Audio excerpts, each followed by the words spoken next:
કિશોર કાકા, આપણે ઓફિસમાં જે પેલા ફોરેન ડેલિગેટ્સ આયા છે એમને એરપોર્ટ પર રિસીવ કરવા તમે ગયેલા? હા, મેં ગયેલો. ક્યાં વાત હે? અલા, પણ બહુ મજા આવી ગઈ. હા, શું થયું? હું ગાડીમાં એને લઈને આવતો હતો તો અમારા ડ્રાઈવરે કંઈક ભોજપુરી સોંગ મૂક્યું. કયું? ઓહો લહેંગા ઉઠા દે રિમોટ સે. લહેંગા ઉઠા દે રિમોટ છે. હા, ત્યાં આ ફોરેન વાળાએ મને ભુરિયાએ મને પૂછ્યું કે આ શું કહેવા માંગે. મેં સમજાયું ને કે લહેંગા ઉઠા દે રિમોટ છે શું.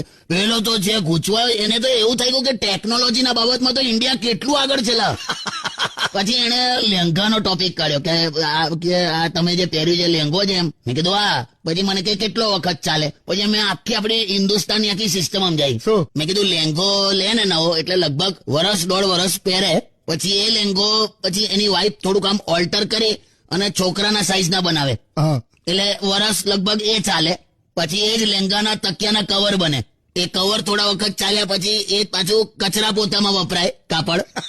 પછી પેલો ભૂર્યો કે પછી શું કે પછી તમે ફેંકી દો. મેં કીધું ના.